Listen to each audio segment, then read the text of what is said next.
Para kay Carl Jung, ang pinakamahalagang tanong na maaaring itanong ng isang tao ay ito: sino ba talaga ako? Hindi ang pangalan na binigay ng lipunan, hindi ang papel na ginagampanan mo bilang anak, magulang, estudyante o profesional, kundi ang pinakapayak at pinakalalim na pagkatao na nakatago sa loob mo. Ayon sa kanya, ang buhay ng tao ay tunay na nagsisimula lamang kapag natagpuan niya ang kanyang sarili, ang kanyang kabuuan, ang kanyang anino at ang kanyang tunay na layunin. Hangga't tayo ay nabubuhay sa ilalim ng mga maskara at ilusyon na hinihingi ng lipunan, tayo ay parang mga aktor sa entablado na walang sariling kwento, paulit-ulit na ginagampanan ang mga papel na hindi naman talaga atin. Mahalagang maunawaan ang konsepto ng persona sa psikolohiya ni Jung. Ito ang maskara na isinusuot natin upang makibagay sa lipunan, ang imahe na ipinapakita natin para matanggap, mahalin o igalang ng iba. Ang problema, ayon kay Jung, ay kapag nakalimutan na natin na ito'y maskara lamang, kapag naniwala na tayo na ang persona ang ating tunay na pagkatao, nagsisimula ang malalim na krisis. Ito ang dahilan kung bakit maraming tao ang nakararanas ng tinatawag na midlife crisis o pakiramdam ng kawalan ng saysay kahit tila kumpleto na ang kanilang buhay. Sapagkat ang persona ay hindi kailanman makapagbibigay ng kabuuan. Ito'y balat lamang at ang balat gaano man kinis ay hindi kailanman magiging ubod. Kasunod ng persona ay ang anino, ang madilim na bahagi ng ating pagkatao na madalas itinatanggi natin. Nariyan ang ating mga takot, galit, kahinaan at mga pagnanasa na hindi tinatanggap ng lipunan. Ayon kay Jung, karamihan ng tao ay takot sa kanilang anino. Itinatago nila ito, dinidikdik sa ilalim ng kanilang isipan, umaasang hindi ito lalabas. Ngunit ang totoo, ang anino ay laging naroon, naghihintay ng pagkakataon. Kapag hindi natin ito hinarap, ito ang magkokontrol sa atin mula sa likod, lalabas sa anyo ng pagkasira ng relasyon, mga pagkakamali sa desisyon at biglaang pagsabog ng emosyon. Ngunit kapag tinanggap natin ang anino at inunawa ang mensahe nito, nagiging gabay ito sa ating paglalakbay tungo sa pagiging buo. Mahalaga rin ang konsepto ng anima at animus, ang pambabae at panlalaking aspeto ng kaluluwa. Yung para kay Jung, bawat lalaki ay may nakatagong pambabae, anima, at bawat babae ay may nakatagong panlalaki, animus. Ang hindi pagkilala sa aspetong ito ay nagdudulot ng imbalance, ngunit ang pagtanggap dito ay nagbibigay ng kabuuan. Ang taong nakilala ang kanyang anima o animus ay nagiging mas malapit sa kanyang kabuuang sarili at mas handang harapin ang mundo ng buo. Ito ang simula ng tinatawag ni Jung na individuation, ang proseso ng pagkilala, pagtanggap at pagsasama ng lahat ng bahagi ng sarili. Hindi ito madaling landas. Madalas ay masakit, puno ng paglalaban sa loob, at nangangailangan ng lakas ng loob upang makita ang mga bahagi ng sarili na ayaw nating aminin. Ngunit ito rin ang pinakamahalagang proseso sapagkat ito lamang ang daan upang makamit ang tunay na kalayaan. Sa unang hakbang ng paglalakbay na ito, kailangan nating itanong, ano ang mga maskara na aking isinusuot araw-araw? Ano ang mga bahagi ng sarili kong itinatago sa takot ng panghuhusga? At handa ba akong simulan ang pakikipagsapalaran tungo sa aking kabuuan? Ayon kay Jung, dito nagsisimula ang tunay na buhay, hindi sa pagsunod sa inaasahan ng lipunan, kundi sa pagtuklas at pagtanggap sa kabuuang ikaw. Ang paglalakbay papunta sa anino, ang unang hakbang tungo sa tunay na sarili, sa pilosopiya ni Carl Jung, walang mas mahalaga kaysa sa pagkilala at pagtanggap sa sariling anino. Ang anino ay hindi lamang koleksyon ng masasamang gawi o ugali, kundi lahat ng aspeto ng ating pagkatao na tinanggihan o itinago dahil hindi ito kaayon ng pamantayan ng lipunan o ng imahe na nais nating ipakita. Ito ang dahilan kung bakit sinabi ni Jung, Hanggat hindi mo ginagawang malay ang hindi malay, ito'y mamumuno sa iyong buhay at tatawagin mo itong kapalaran. Ang mga bahagi ng ating sarili na hindi natin kinikilala ay patuloy na nakakaimpluwensya sa ating kilos, desisyon at relasyon, madalas sa paraang hindi natin napapansin. Isipin ng isang tao na palaging ipinagmamalaki ang kanyang kabaitan at kababaang loob. Sa labas, tila isa siyang perpektong huwaran ng mabuting asal, ngunit sa loob, baka may itinatagong galit, inggit o paghahangad ng kapangyarihan. Dahil hindi niya ito inaamin, ang mga damdaming ito ay lumalabas sa paraang hindi niya kontrolado. Baka sa anyo ng pasimpleng paninira, biglaang pagsabog ng damdamin o lihim na pagkilos laban sa kanyang kapwa. Ang anino, kapag hindi kinilala, ay nagiging halimaw na nagtatago sa likod ng kurtina, handang sumabog anumang oras. Ngunit hindi lahat ng nasa anino ay masama. Mayroon ding mga positibong aspeto ng ating sarili na itinago natin dahil sa takot o kahihiyan. Halimbawa, maaaring ang isang tao ay lumaki sa kulturang ipinagbabawal ang pagiging masyadong ambisyoso. Kaya't itinago niya ang kanyang likas na kakayahan sa pamumuno o sa pagiging mapangarapin. Ang mga katangiang ito na itinuturing niyang hindi katanggap-tanggap ay naitulak sa anino, ngunit sa totoo ito ang susi sa kanyang pag-unlad. Kaya para kay Jung, ang pagharap sa anino ay hindi lamang pagtanggap sa ating mga kahinaan, kundi pagyakap din sa mga nakatagong lakas. Ang proseso ng pakikipagtagpo sa anino ay masakit sapagkat nangangahulugan ito ng pag-amin na hindi tayo perpekto, na marami tayong itinatangging bahagi ng ating sarili. Ngunit ito rin ay mapagpalaya sapagkat sa bawat oras na kinikilala natin ang isang bahagi ng ating anino, bumabalik ito bilang bahagi ng ating buo at tunay na pagkatao. Sa halip na patagong kontrolin tayo, nagiging bahagi ito ng ating malay na pagpili. Isang makapangyarihang paraan upang makilala ang anino ay sa pamamagitan ng panaginip. Ayon kay Jung, ang walang malay ay madalas nakikipag-usap sa atin sa pamamagitan ng mga simbolo ng panaginip. Ang mga kakaibang nilalang, mga madidilim na eksena o mga sitwasyong puno ng tensyon sa ating mga panaginip ay madalas representasyon ng mga bahagi ng ating sarili na tinatanggihan natin. Kapag pinag-isipan at pinag-aralan natin ang mga panaginip na ito, nagiging mas malinaw kung ano ang itinatago ng ating anino. Sa modernong panahon, makikita natin ang kahalagahan ng konsepto ng anino sa mga psikolohikal na isyu tulad ng depression, anxiety o galit na walang malinaw na dahilan. Madalas ito ay bunga ng mga damdaming itinago o itinulak pababa. Ang pag-aaral at pagtanggap sa anino ay nagiging paraan upang mapalaya ang sarili mula sa bigat na ito. Sa halip na hayaang kontrolin tayo, nagiging kasosyo natin ang anino sa ating paglago. Ngayon, paano ito maisasabuhay? Una, sa pamamagitan ng katapatan sa sarili. Maglaan ng oras araw-araw upang tanungin, ano ang mga damdamin o pagnanasa na pilit kong itinatago? Ano ang mga bagay na kinamumuhian ko sa iba na marahil bahagi rin ng aking sarili? Pangalawa, sa pamamagitan ng pagmamasid sa mga panaginip, itala ang iyong mga panaginip at subukang unawain ang mga simbolo nito. Tandaan, ayon kay Jung, ang bawat karakter sa panaginip ay representasyon ng bahagi ng iyong sarili. Pangatlo, sa pamamagitan ng pagyakap sa kahinaan. Ang hindi natin inaamin ay patuloy na nagpapahirap sa atin. Ngunit sa oras na tanggapin natin ito, nagiging bahagi ito ng ating lakas. Sa huli, ang aral ni Jung ay malinaw.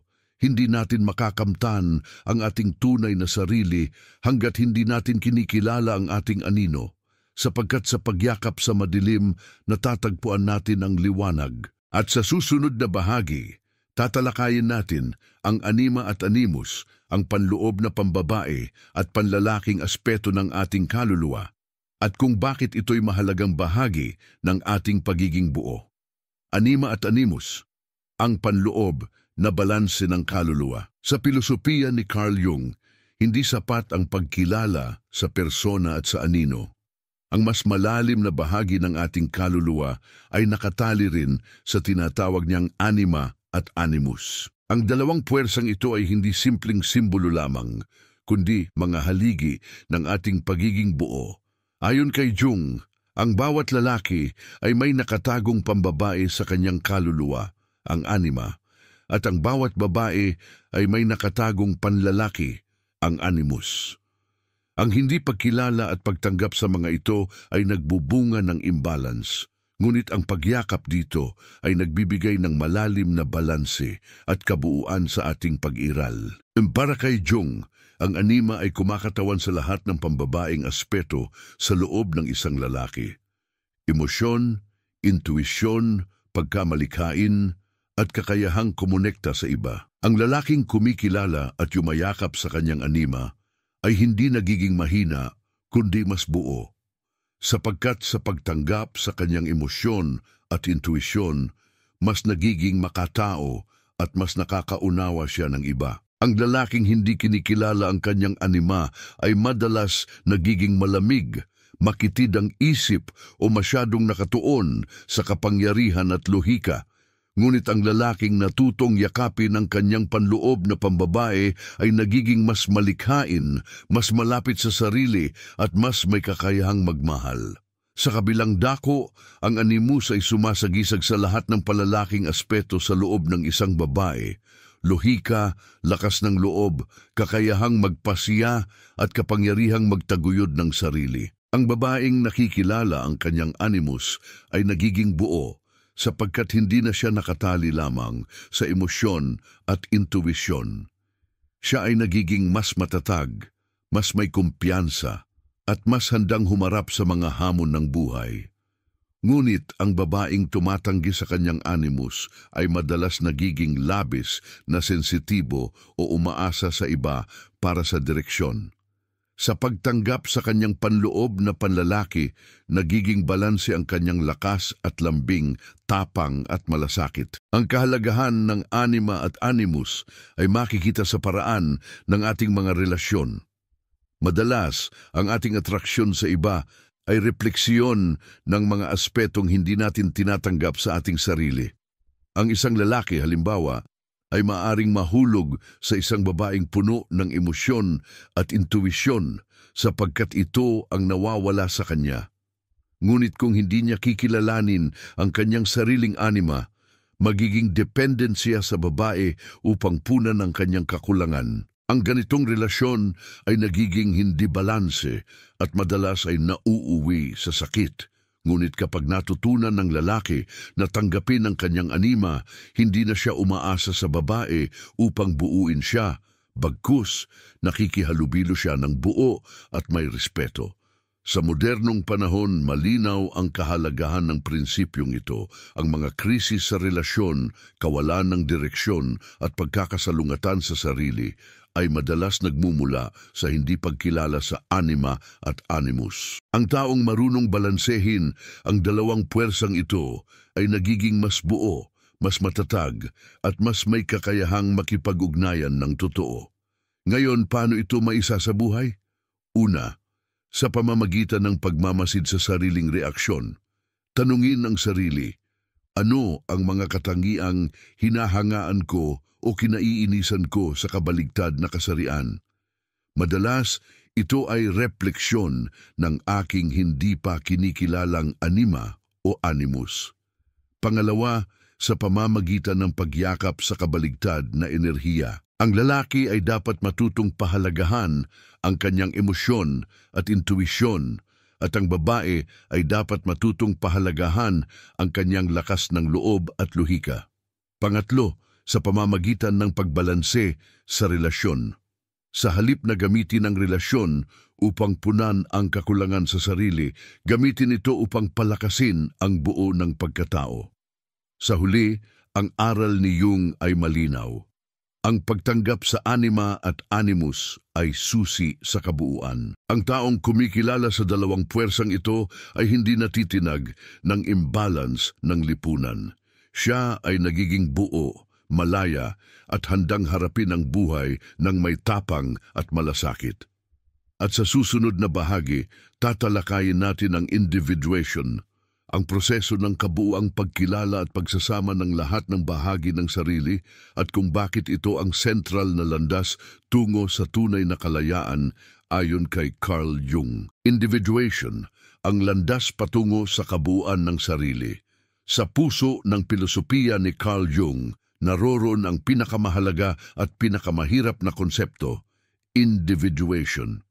Ito ang proseso kung saan ang tao ay unti-unting nagiging buo, natututo niyang kilalanin at tanggapin ang lahat ng bahagi ng kanyang pagkatao, ang persona, ang anino, ang anima o animus, at ang kanyang malay at hindi malay na sarili. Ayon kay Jung, ang buhay ay hindi tunay na nagsisimula hanggat hindi natin sinisimulan ang prosesong ito.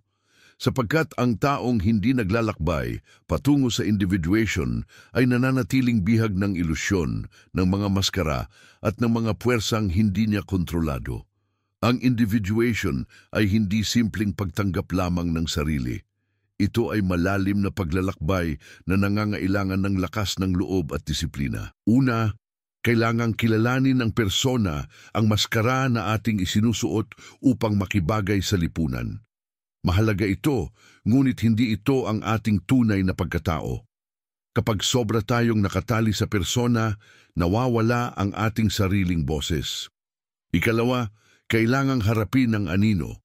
Ang ating madilim na panig ay dapat kilalanin at tanggapin sapagkat kung hindi, ito'y patuloy na mamumuno sa atin mula sa likod. Ikatlo, kailangang yakapin ang anima o animus, ang panloob na pambabae o panlalaking aspeto ng ating kaluluwa. Sa pagtanggap dito, natatagpuan natin ang balanse.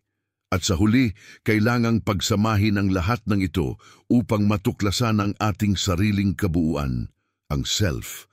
Ang self ayon kay Jung ay ang pinaka-pinagmulan ng ating kaluluwa. Ito ang sentro ng ating pagkatao na nakatago sa likod ng lahat ng maskara, takot at ilusyon. Ang proseso ng individuation ay parang paglalakbay, pabalik sa tahanan, sa ating tunay na sarili. Ngunit hindi ito madaling daan. Ang individuation ay madalas dumadaan sa mga yugto ng sakit, krisis at pagkalito. Sapagkat sa bawat hakbang, kailangan nating isuko ang mga ilusyon na matagal na nating pinanghahawakan. Isang mahalagang kasangkapan sa prosesong ito ay ang panaginip. Para kay Jung, ang panaginip ay direktang wika ng hindi malay, nagbibigay ng mga simbolo at larawan na nagsisilbing gabay sa ating paglalakbay. Ang mga arketipo, mga universal na simbolo tulad ng bayani, guro, ina o mandirigma, ay lumilitaw sa ating panaginip bilang mga gabay o babala. Ang kanilang mensahe ay hindi literal, kundi simboliko. Kapag natutunan nating unawain ang mga simbolong ito, nakikilala natin ang mga bahagi ng ating sarili na matagal nang nakatago. Isang halimbawa ng individuation ay makikita sa mga kwento ng mitolohiya. Sa bawat kwento ng bayani, makikita natin ang parehong proseso, ang pagtanggap ng tawag sa pakikipagsapalaran, ang pagharap sa mga halimaw, ang anino, ang pagtuklas ng gabay o diwata, anima, animus, at sa huli ang pagbabalik bilang buo at nagbagong nilalang.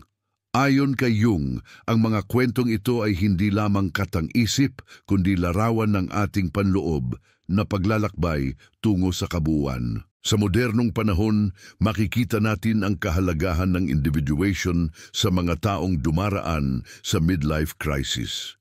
Sa puntong ito, marami ang nakadarama na kahit nakamtan na nila ang tagumpay at inaasahang papel sa lipunan, may kulang pa rin. Sapagkat natapos na nila ang yugto ng persona, ngunit hindi pa nila nasisimulan ang proseso ng individuation. Kapag hindi nila ito hinarap, mananatili silang hungkag kahit anong yaman o tagumpay ang kanilang makamit. Ngunit kapag pinili nilang simulan ang paglalakbay na ito, natatagpuan nila ang tunay na kahulugan ng buhay. Ngayon, paano ito maisa sa buhay? Una, sa pamamagitan ng katapatan sa sarili. Kailangang tanungin, ano ang mga bahagi ng aking pagkatao na tinatanggihan ko? Ano ang mga damdaming pilit kong itinatago? Pangalawa, sa pamamagitan ng pakikinig sa panaginip at simbolo. Maglaan ng oras upang unawain ang mga mensaheng dala ng iyong hindi malay. Pangatlo, sa pamamagitan ng pagtanggap sa lahat ng bahagi ng sarili. Hindi ka magiging buo kung itatakwil mo ang iyong madilim na panig o ang iyong pambabae, panlalaking aspeto.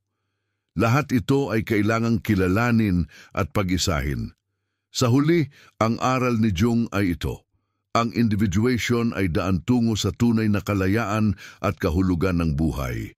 Ito ang paglalakbay ng tao tungo sa kanyang sariling kabuuan, isang paglalakbay na mahirap ngunit puno ng gantimpala. At sa susunod na bahagi, tatalakayin natin ang papel ng mga arketipo, ang mga universal na simbolo na gumagabay sa ating individuation, at kung paano sila lumilitaw sa ating mga panaginip, alamat at kwento ng buhay. Ang mga arketipo, ang universal na wika ng kaluluwa, isa sa pinakamahalagang ambag ni Carl Jung sa psikolohiya at filosofiya ay ang konsepto ng arketipo. Ayon sa kanya, ang ating isipan ay hindi lamang produkto ng personal na karanasan, kundi nakaugat din sa isang mas malalim na antas ng kamalayan na tinawag niyang collective unconscious. Sa antas na ito, lahat ng tao ay nagbabahagi ng iisang imbakan ng mga larawan, simbolo at tema na paulit-ulit lumilitaw sa iba't ibang kultura, panahon at panaginip. Ang mga arketipo ang nagsisilbing universal na wika ng kaluluwa, mga pattern na humuhubog sa ating mga panaginip, kwento at personal na paglalakbay tungo sa kabuuan. Ang mga arketipo ay hindi mga tiyak na larawan, kundi mga puwersa o struktura ng isipan na nagpapakita sa iba't ibang anyo. Halimbawa, ang arketipo ng bayani ay lumilitaw sa anyo ni Achilles, Hercules o modernong bida sa pelikula. Ang arketipo ng ina ay nakikita kay Demeter, Birheng Maria o kahit sa sariling ina ng isang tao. Ang arketipo ng anino ay maaaring lumitaw bilang halimaw, kontrabida o kahit isang kakilala na kinamumuhian natin. Kahit iba-iba ang mukha, iisa ang puwersa na kumikilos sa likod. Mahalaga ang mga arketipo dahil sila ang gabay sa ating proseso ng individuation. Kapag lumilitaw ang mga ito sa ating panaginip o karanasan, sila ay parang mapa ng kaluluwa, naglalantad ng ating mga pinagdadaanan at susunod na hakbang. Halimbawa, ang paglitaw ng mandirigma sa panaginip ay maaaring tanda na oras na upang ipaglaban ang sarili. Ang paglitaw ng guro ay maaaring pahiwatig na may kailangang matutunan. At ang paglitaw ng anino ay malinaw na tanda na may bahagi ng ating sarili na tinatanggihan ngunit kailangang yakapin. Isang konkretong halimbawa ang kwento ni Luke Skywalker sa Star Wars. Bagamat katang-isip, ito'y puno ng arketipo. Ang tawag sa pakikipagsapalaran, ang gabay, Obi-Wan Kenobi, ang mandirigma, Luke mismo, ang anino, Darth Vader, at sa huli ang pagbabalik ng bayani bilang mas buo. Hindi aksidente na sumikat ang kwento sapagkat nakaugat ito sa universal na simbolismo na nakakaantig sa lahat ng tao. Ayon kay Jung, lahat ng dakilang mito at alamat ay salamin ng panloob na paglalakbay ng tao tungo sa individuation. Sa modernong panahon, ang mga arketipo ay patuloy na gumagalaw sa ating buhay. Kapag hinahangaan natin ang isang leader, ina-activate natin ang arketipo ng hari o ama. Kapag natatakot tayo sa isang makapangyarihang tao, nakikita natin ang ating sariling anino. Kapag nakikibaka tayo para sa ating layunin, tayo mismo ay isinasabuhay ang arketipo ng mandirigma. Kahit hindi natin namamalayan, lahat ng ating kilos at damdamin ay ginagabayan ng mga puwersang ito. Ngayon, paano ito maisa sa buhay? Una, sa pamamagitan ng pagkilala sa mga simbolo. Obserbahan ang iyong mga panaginip at mga kwento na paulit-ulit lumilitaw sa iyong buhay. Tanungin, anong arketipo ang kumikilos dito? Pangalawa, sa pamamagitan ng pakikinig sa mga mito at alamat. Ang mga kwento mula sa iba't ibang kultura ay puno ng mga arketipo na maaaring magsilbing gabay sa sariling paglalakbay. Pangatlo, sa pamamagitan ng pagyakap sa papel ng arketipo sa sarili. Kapag lumitaw ang anino, huwag itong takasan. Kapag dumating ang guro, makinig. Kapag tinawag ka ng bayani, huwag matakot sumagot.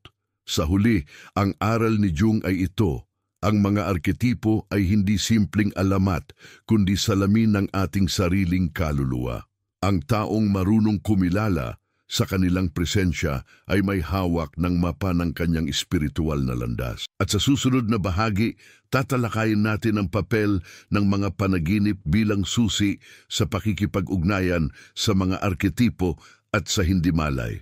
At kung bakit para kay Jung, ang panaginip ay pintuan patungo sa ating tunay na sarili. Ang mga panaginip, ang pintuan patungo sa hindi malay.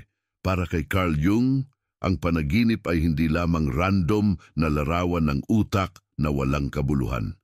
Sa halip, ito ang wika ng hindi malay, isang lihim na komunikasyon mula sa ating kaluluwa patungo sa ating kamalayan. Ayon sa kanya, ang mga panaginip ay puno ng simbolo at ang bawat simbolong ito ay nagtataglay ng mahalagang mensahe. Kapag natutunan nating pakinggan at unawain ang ating mga panaginip, nagkakaroon tayo ng direktang koneksyon sa ating anino, sa ating mga arketipo, at sa ating tunay na sarili. Kaya't sinabi ni Jung, ang panaginip ay ang maliit na nakatagong pinto sa pinakamalalim at pinakapayapang bahagi ng kaluluwa. Sa kanyang karanasan bilang isang analyst, madalas niyang nakita na ang mga tao ay dumaraan sa parehong pattern. Ang kanilang mga panaginip ay naglalantad ng mga bahagi ng sarili na hindi nila kayang tanggapin habang gising. Halimbawa, ang isang taong laging nagpapakita ng kabaitan sa lipunan ay maaring managinip na siya'y nananakit ng iba. Ito'y hindi nangangahulugan na siya'y masamang tao, kundi tanda na may itinatagong galit o agresyon sa kanyang anino. Sa pagharap sa simbolong ito, nagkakaroon siya ng pagkakataong kilalanin at yakapin ang bahagi ng sarili na dati tinatanggihan. Mahalaga ring tandaan na para kay Jung, ang mga simbolo ng panaginip ay hindi literal. Kapag nanaginip ka ng pagkamatay, hindi ibig sabihin ito'y darating ang kamatayan.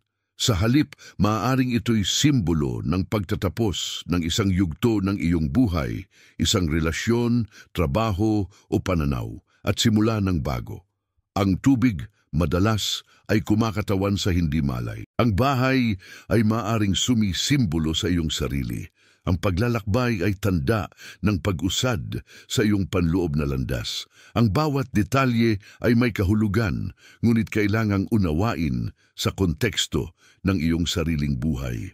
Sa modernong psikolohiya, maraming therapist ang patuloy na gumagamit ng Jungian approach sa pag-aaral ng panaginip, sapagkat malinaw na ito'y hindi lamang katang-isip, kundi may malalim na epekto sa kalusugan ng isip. Ang taong natutong makinig sa kanyang panaginip ay mas nagiging buo, mas malapit sa kanyang sarili at mas may direksyon sa buhay. Ang hindi nakikinig sa kabilang banda ay madalas natatabunan ng mga emosyon at puwersang hindi niya nauunawaan. Ngayon, paano ito maisa sa buhay? Una, sa pamamagitan ng pagtatala ng panaginip. Gumawa ng dream journal. Sa bawat paggising, isulat agad ang iyong panaginip, kahit mga detalye lamang. Sa paglipas ng panahon, makikita mo ang mga pattern at simbolo na paulit-ulit lumilitaw. Pangalawa, sa pamamagitan ng pag-aaral ng simbolo. Huwag kunin ang kahulugan ng literal. Tanungin ang sarili, Ano ang nararamdaman ko sa panaginip na ito? Ano ang bahagi ng aking buhay na maaring konektado rito? Pangatlo, sa pamamagitan ng pagninilay sa mensahe. Ang panaginip ay hindi nagbibigay ng diretsyong sagot, kundi mga pahiwatig. Kapag pinag-isipan mo ng mabuti, ang mga pahiwatig na ito ay magbubukas ng pintuan tungo sa iyong sarili. Isang halimbawa ay ang panaginip ng isang pasyente ni Jung na paulit-ulit nakakakita ng isang puno na nasusunog ngunit hindi nauupos. Sa pag-aaral, lumitaw na ito'y simbolo ng kanyang sariling espiritu na susunog sa hirap ng buhay ngunit hindi nagagapi. Sa pagtanggap sa mensaheng ito, nakahanap siya ng lakas upang magpatuloy at yakapin ang kanyang tunay na landas. Sa huli, ang aral ni Jung ay ito: ang panaginip ay tulay patungo sa ating hindi malay at susi sa ating individuation. Ang taong marunong makinig dito ay hindi na basta nadadala ng kanyang emosyon o takot. Siya'y nagiging higit na buo, higit na malaya, at higit na malapit sa kanyang tunay na sarili. At sa susunod na bahagi, tatalakayin natin ang konsepto ng paglalakbay ng bayani bilang larawan ng ating panloob na individuation, kung paanong ang mga mito at alamat ng mundo ay salamin ng ating sariling paglalakbay patungo sa kabuuan. Ang paglalakbay ng bayani, salamin ng individuation. Para kay Carl Jung, ang mga mito at alamat mula sa iba't ibang kultura ay hindi lamang katang-isip o libangan. Ang mga ito ay salamin ng ating panloob na mundo, larawan ng hindi malay na proseso na pinagdadaanan ng bawat isa sa atin. Isa sa pinakamahalagang balangkas na lumitaw sa kanyang pagsusuri ay ang tinatawag ngayon na paglalakbay ng bayani, Hero's Journey. Nakalaunan ay pinalalim ni Joseph Campbell, ngunit nakaugat sa pananaw ni Jung tungkol sa mga arketipo at individuation. Ang bayani sa kwento ay hindi ibang tao. Siya ay ikaw, ako, at bawat isa sa atin na naglalakbay tungo sa ating kabuuan. Ang unang yugto ng paglalakbay ay ang tawag sa pakikipagsapalaran. Ito'y sandali sa buhay kung saan nararamdaman natin na may kulang, na ang ating persona at panlabas na tagumpay ay hindi sapat. Para kay Jung, ito ang simula ng individuation. Ang pagkagising na may mas malalim pang bahagi ng ating sarili na naghihintay tuklasin.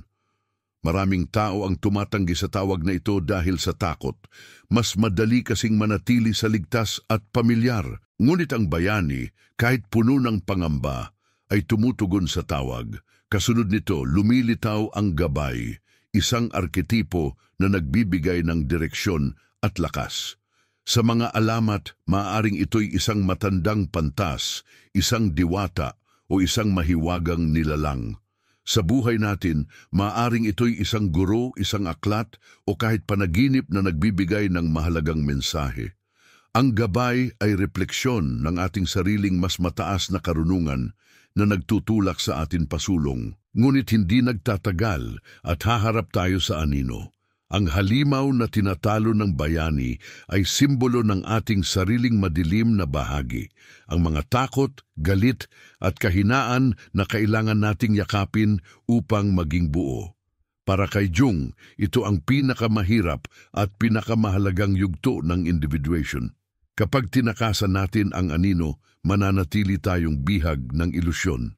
Ngunit kapag hinarap natin ito, natututo tayong makita ang ating sarili ng mas malinaw. Pagkatapos ng pakikibaka, madalas lumilitaw ang pagkakatawang anima o animus. Sa mga kwento, ito'y madalas lumilitaw bilang mahiwagang prinsesa, isang diwata o isang makapangyarihang prinsipe. Ang simbolong ito ay refleksyon ng ating panloob na pambabae o panlalaking aspeto. Ang pagtanggap at pakikipag-ugnayan sa kanila ay mahalagang bahagi ng ating kabuuan. Kapag hindi natin tinanggap, nananatiling hati ang ating sarili. Sa pagdaan ng bayani sa lahat ng pagsubok, siya'y nakakatagpo ng kayamanan o eliksir. Ngunit ang kayamanang ito ay hindi laging ginto o korona, kundi karunungan, bagong pananaw at pagkilala sa sarili. Ito ang yugto ng individuation kung saan ang tao ay nakarating sa mas mataas na antas ng pagkatao. Ngunit hindi dito nagtatapos ang kwento. Ang huling yugto ay ang pagbabalik. Ang bayani, matapos matagpuan ang kanyang sarili, ay bumabalik sa lipunan upang ibahagi ang kanyang natutunan. Para kay Jung, ito ay mahalaga. Ang individuation ay hindi makasariling proseso lamang, kundi paglalakbay na nagbibigay din ng liwanag sa iba. Ang taong natagpuan ang kanyang sarili ay nagiging gabay, inspirasyon at ilaw para sa lipunan.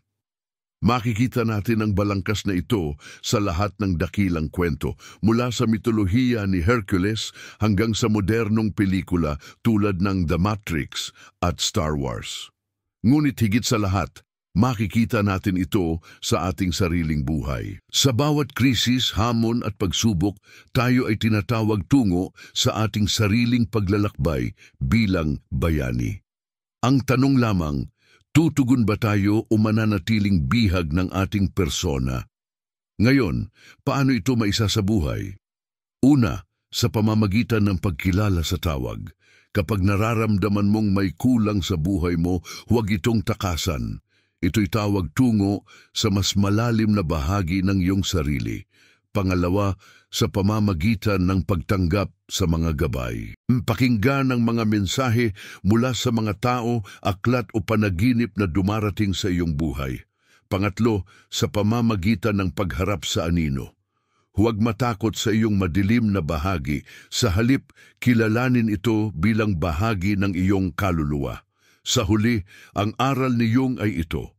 Ang paglalakbay ng bayani ay kwento ng ating lahat, sapagkat ang bawat tao ay tinatawag na tuklasin ang kanyang sarili, harapin ang kanyang mga takot, at bumalik bilang mas buo at mas malayang nilalang. At sa susunod na bahagi, tatalakayin natin ang self, ang sentro ng kabuuan ng pagkatao ayon kay Jung, at kung bakit ito ang pinakadakilang mithiin ng ating buhay. Ang self, ang pinakadakilang mithiin ng kaluluwa. Para kay Carl Jung, lahat ng konsepto na tinalakay niya, ang persona, ang anino, ang anima at animus, ang mga arketipo at maging ang paglalakbay ng bayani ay nagtatagpo sa isang sentro, ang self. Ito ang pinakapuso ng ating kaluluwa, ang tunay na ako na hindi limitado sa maskara, hindi natatali sa panlabas na imahe at hindi nahahati ng mga hindi malay na puwersa. Kung ang ego ang ating kamalayan, ang self naman ang kabuuan. Pinag-isang malay at hindi malay, liwanag at dilim, pambabae at panlalaki, lahat ng aspeto ng ating pagkatao. At ayon kay Jung, ang pinakamahalagang layunin ng buhay ay hindi kayamanan, kapangyarihan o kasikatan, kundi ang pagkilala at pagsasakatuparan ng self. Ang self ay madalas lumilitaw sa ating panaginip at mito sa anyo ng mga makapangyarihang simbolo. Isang bilog, mandala, banal na bata, banal na matanda o banal na hayop. Ang mga simbolong ito ay hindi aksidente. Sila ay mga larawan ng ating kabuuan, mga paalala na may mas malalim na layunin ang ating buhay kaysa sa ating iniisip. Kapag lumitaw ang self sa ating panaginip, ito'y tanda na ang ating kaluluwa ay nagsusumikap buuin ang ating pagkatao. Ngunit ang paglalakbay patungo rito ay mahaba at puno ng pagsubok sapagkat nangangailangan ito ng pagbuwag sa ilusyon ng ego. Mahalagang maunawaan ang pagkakaiba ng ego at self. Ang ego ay limitado, nakatuon sa kung sino tayo sa lipunan, kung ano ang iniisip ng iba, at kung anong imahe ang ating ipinapakita. Ngunit ang self ay higit pa rito. Ito'y mas malawak, mas malalim at mas totoo. Ang tao na nakakabit lamang sa ego ay nananatiling mababaw, laging nakikipagkumpetensya at laging naghahanap ng kumpirmasyon mula sa iba. Ngunit ang taong nakilala ang self ay nagiging payapa, buo at hindi natitinag ng panlabas na ingay.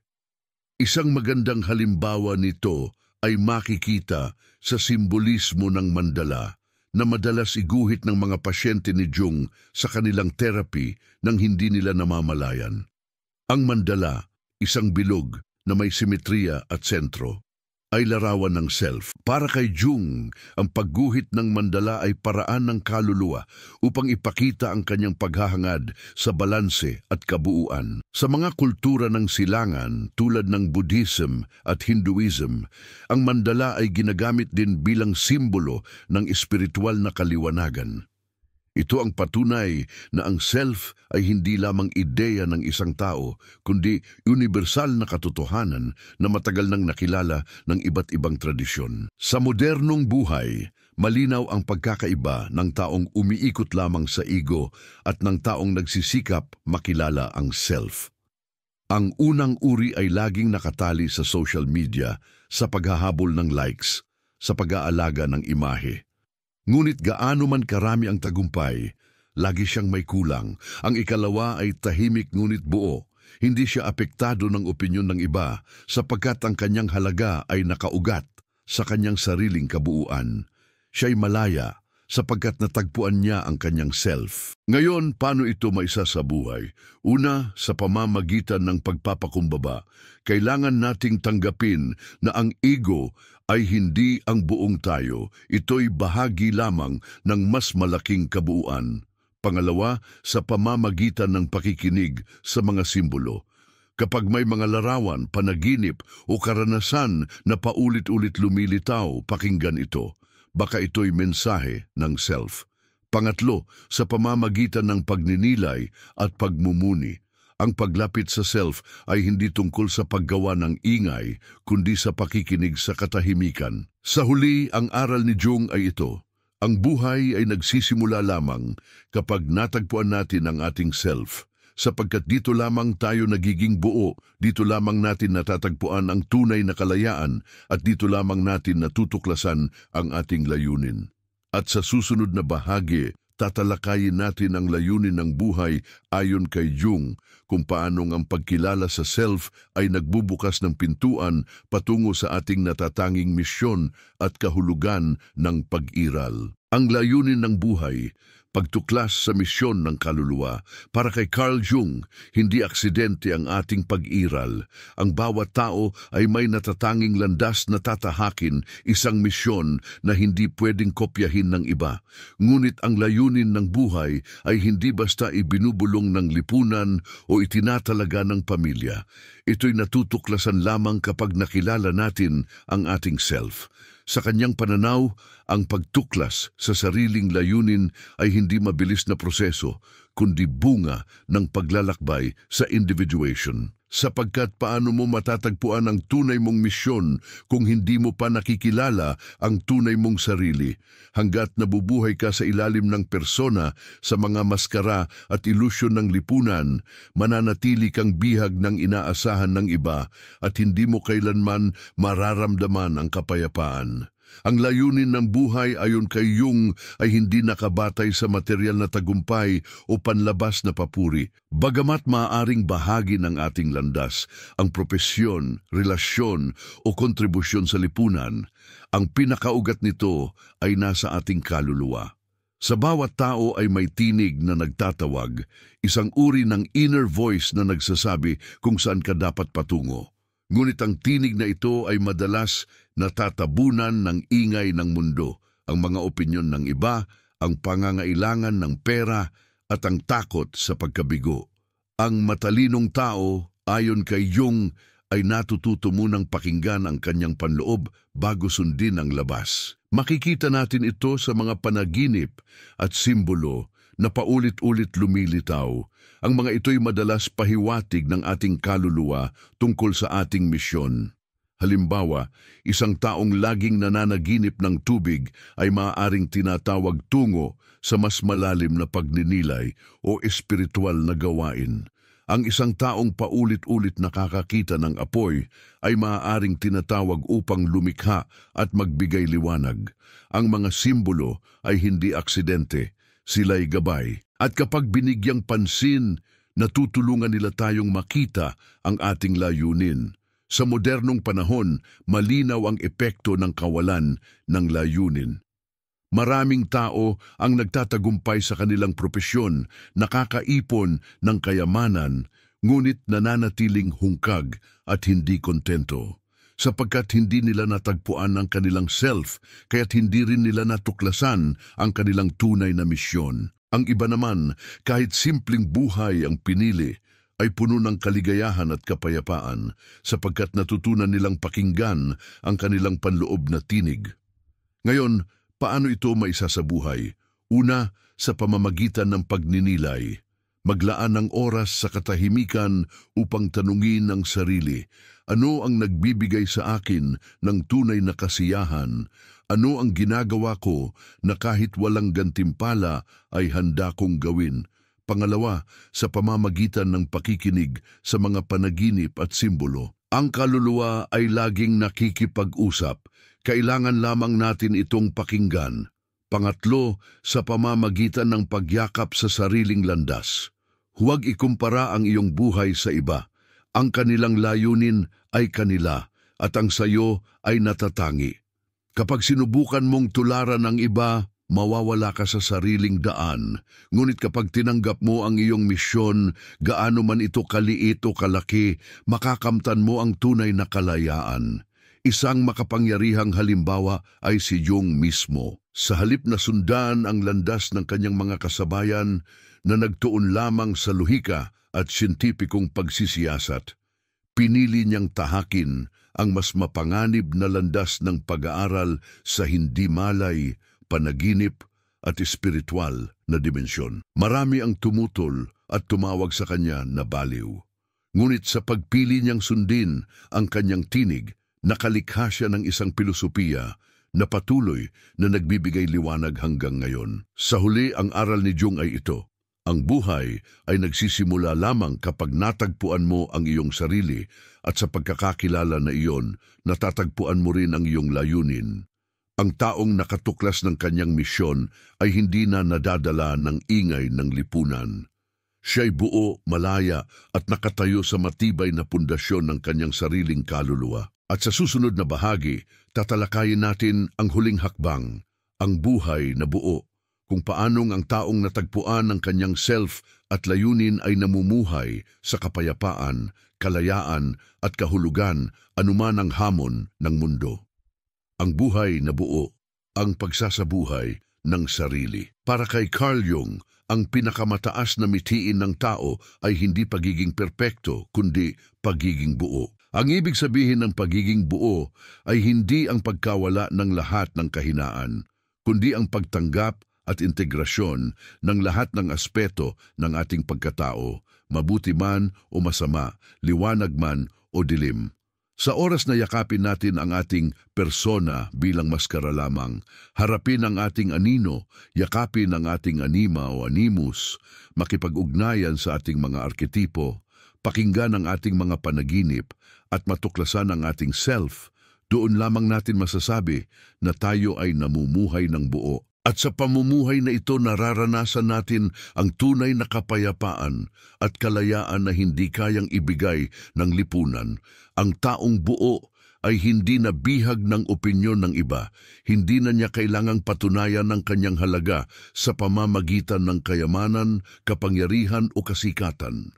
Sapagkat natagpuan na niya ang kanyang sarili at ang kanyang layunin ay malinaw. Ang ganitong tao ay tila tahimik ngunit malakas, mapagpakumbaba ngunit matatag. Siya ay nakatayo sa sariling pundasyon at hindi natitinag ng unos ng lipunan. At higit pa rito, ang taong buo ay nagiging liwanag para sa iba.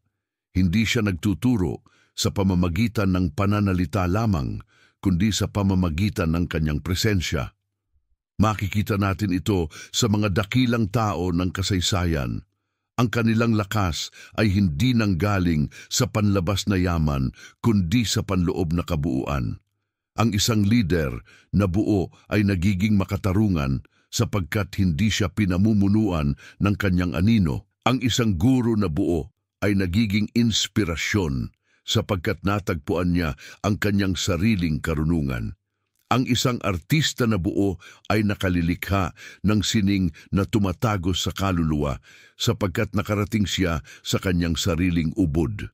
Sa praktikal na buhay, ang pagiging buo ay nagbubunga ng tatlong mahahalagang bagay: kapayapaan, direksyon, at kahulugan. Una, ang kapayapaan. Ang taong buo ay hindi na nahahati sa loob. Tanggap niya ang kanyang kahinaan at lakas, kaya't hindi siya nag-aaksaya ng enerhiya sa pagtatago o pagkukunwari. Ikalawa, ang direksyon. Ang taong buo ay malinaw kung saan siya patungo sapagkat kilala niya ang kanyang layunin. Hindi siya madaling nadadala ng uso o opinyon. Ikatlo, ang kahulugan. Ang taong buo ay nararamdaman na ang kanyang buhay ay may saysay kahit gaano pa ito kaliit o kalaki. Ngayon, paano ito maisa sa buhay? Una, sa pamamagitan ng patuloy na proseso ng individuation. Ang pagiging buo ay hindi isang destinasyon, kundi isang paglalakbay. Araw-araw, kailangang kilalanin, yakapin at pagsamahin ang iba't ibang bahagi ng sarili. Pangalawa, sa pamamagitan ng pagpapakumbaba. Tanggapin na may mga bahagi ng sarili na hindi kailanman magiging perpekto at hindi iyon kahinaan kundi bahagi ng kabuuan. Pangatlo, sa pamamagitan ng pagbabahagi sa iba, ang taong natagpuan ang kanyang sarili ay nagiging inspirasyon, hindi para ipakita ang kanyang kagalingan, kundi upang ipaalala sa iba na kaya rin nilang tahakin ang parehong landas. Sa huli, ang aral ni Jung ay ito: ang buhay ay nagsisimula lamang kapag natagpuan mo ang iyong sarili at nagiging ganap kapag isinabuhay mo ito araw-araw. Ang taong buo ay hindi natatakot sa dilim, hindi alipin ng liwanag at hindi nakatali sa ilusyon. Siya ay malaya, payapa at nakaugat sa kanyang tunay na pagkatao. At dito nagtatapos ang ating paglalakbay sa mga ideya ni Jung.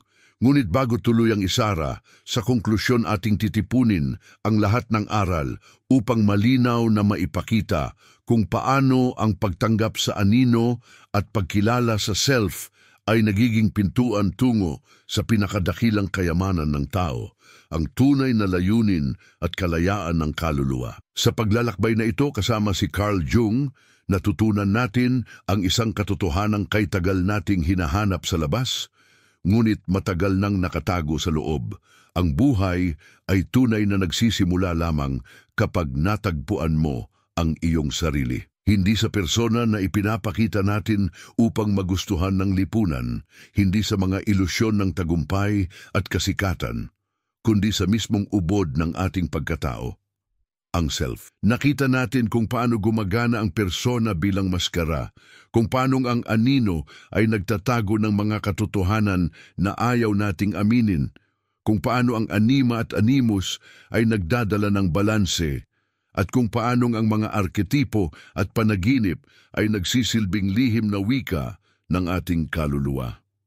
Natunghayan natin ang paglalakbay ng bayani bilang larawan ng ating sariling individuation, at sa huli ay natagpuan natin ang self, ang sentro ng lahat ng ito, ang pinagmumulan ng ating tunay na layunin. Ngunit higit pa sa mga konsepto, ipinakita sa atin ni Jung na ang pagtanggap sa sarili, sa kabuuan nito, liwanag at dilim, lakas at kahinaan, ay siyang nagbibigay ng tunay na kalayaan. Ang taong natutong makilala at isabuhay ang kanyang self ay hindi na natitinag ng ingay ng lipunan. Hindi na niya kailangan ng kumpirmasyon ng iba. Hindi na siya natatakot sa kanyang anino sapagkat ito'y kanyang kakampi na. Siya'y buo, siya'y malaya. Ito ang pinakamalaking aral. Ang kahulugan ng buhay ay hindi matatagpuan sa labas, kundi sa loob. At kapag natagpuan mo ang iyong sarili, ang lahat ng bagay ay nagsisimulang magbago. Ang iyong mga relasyon, ang iyong trabaho, ang iyong pananaw sa mundo. Sapagkat ikaw mismo ay nagbago. At ngayon, ang tanong ay ibinabalik sa iyo. Handa ka bang simulan ang iyong sariling paglalakbay tungo sa iyong self? Dahil gaya ng sinabi ni Jung, ang pinakamalaking pribilehiyo ng tao ay maging kung sino siya talaga.